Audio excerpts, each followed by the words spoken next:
Hi, it's me, Jo. So before I get to the subject of this week's video, I wanted to take a moment and do what I'm going to refer to as a little bit of housekeeping. Over the last few weeks, I've noticed that as my videos have grown in popularity and number of views, so too has the number of negative comments.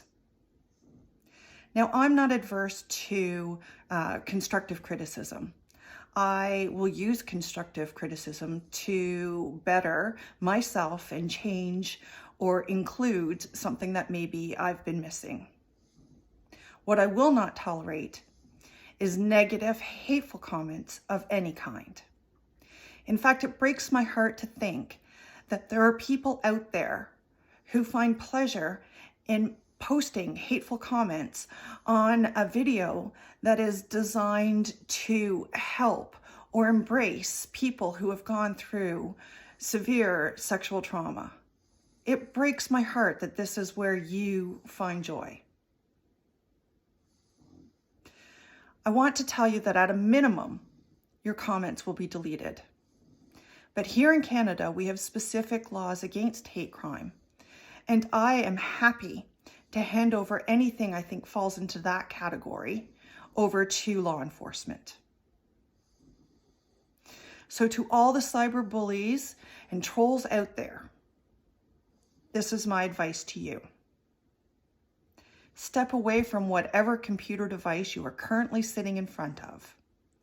Maybe go have a shower, put on some grown-up clothes, leave your mom and dad's basement, go outside, and enjoy a life in real life. Now, to get to today's subject matter, I know for some of you it's difficult to think about going to law enforcement and report what has happened to you. And I understand it. And I know for some of you that may never happen. And I get it. But what I am saying to you is that you should go and seek some sort of mental health assistance. And the reason I'm saying this is it's more than a Band-Aid on a gaping wound. My mental health journey has brought me to a point where I am able to share in a video at least some of what happened to me.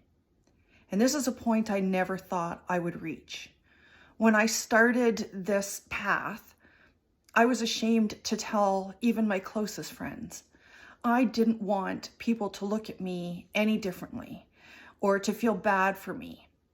And I found that what gave me the courage to keep moving forward was my team of therapists, my psychologist and my psychiatrist, who have been absolutely phenomenal on my road to healing.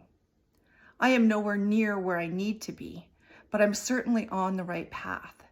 And being able to talk about what has happened to me with people that have no personal vested interest in me has been incredible. And so I advocate for mental health care for anybody who has suffered any kind of trauma. I hope that someday you find your voice and are able to report to law enforcement. But I understand that that day may never come. But please don't let it stop you from getting yourself mentally healthy.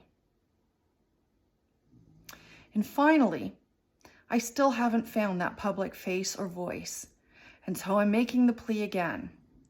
Obviously, I'm not great at making these videos, and I could sure use the hand of someone who is maybe a little bit better at doing this.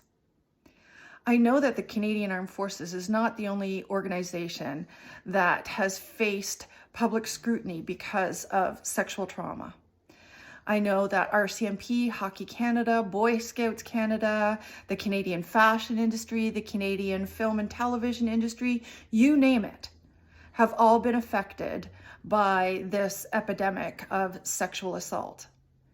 And so what I'm asking is that maybe someone from one of these organizations would be willing to step up and stand shoulder to shoulder with me and fight this fight. I thank you for listening. Have a great day.